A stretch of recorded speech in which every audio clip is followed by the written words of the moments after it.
सार्वभौम चक्रवर्ती सम्राट होते हुए भी महाराजा अम्बरीश भौतिक सुखों से परे थे और सतोगुण के प्रतीक माने जाते थे। एक दिन वे एकादशी व्रत का पारण करने को थे कि महर्षि दुर्वास अपने शिष्यों के सहित वहां पहुंच गए। अम्बरीश ने उनसे शिष्यों सहित भोजन ग्रहण करने का निमंत्रण दिया, जिसे दुर्वासा ने स्वीकार कर कहा, ठीक है राजन, हम सभी यमुना स्नान करने जाते हैं और उसके बाद प्रसाद ग्रहण करेंगे। महर्षि को लौटने में विलंब हो गया और अम्बरीश की व्रत पारण की घड़ी आ पहुंची। राजगुरु ने उन्हें परामर्श दिया कि आप तुलसी दल के साथ जल पीकर पारण कर लें। इससे पारण विधि भी हो जाएगी और दुर्वासा को भोजन कराने से पूर्व ही पारण करके पाप से भी बच जाएंगे। अम्बरीश ने जल ग्रहण कर लिया।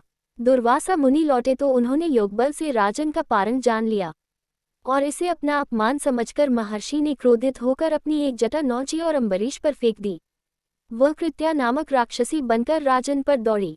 भगवान विष्णु का सुदर्शन चक्र, जो राजा अम्बरीश की सुरक्षा के लिए वहां तैनात रहता था, दुर्वासा को मारने उनके पीछे दौड़ा। दुर्वासा ने इंद्र, ब्रह्मा और शिव की स्तुति कर उनकी शरण लेनी चाहिए, लेकिन सभी ने अपनी असमर्थता जताई। लाचार होकर वे शेषशायी विष्णु की शरण गए, जिनका सुदर्शन चक्र अभी भी मुनि का पीछा कर रहा था। भगवान विष्णु ने भी यह कहकर विवशता जताई कि मैं तो स्वयं भक्तों के वश में हूँ। तुम्हें भक्त अम्बरीश की ही शरण में जाना चाहिए, जिसे निर्दोष होते हुए भी तुमने क्रोधवश प्रताड़ित किया है।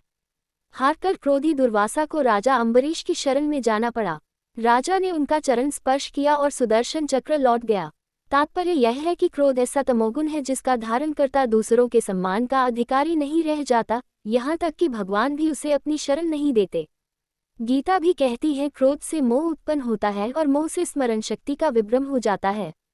जब स्मरण शक्ति भ्रमित हो जाती है तो बुद्धि का नाश होने पर मनुष्य अपनी स्थिति से गिर जाता है।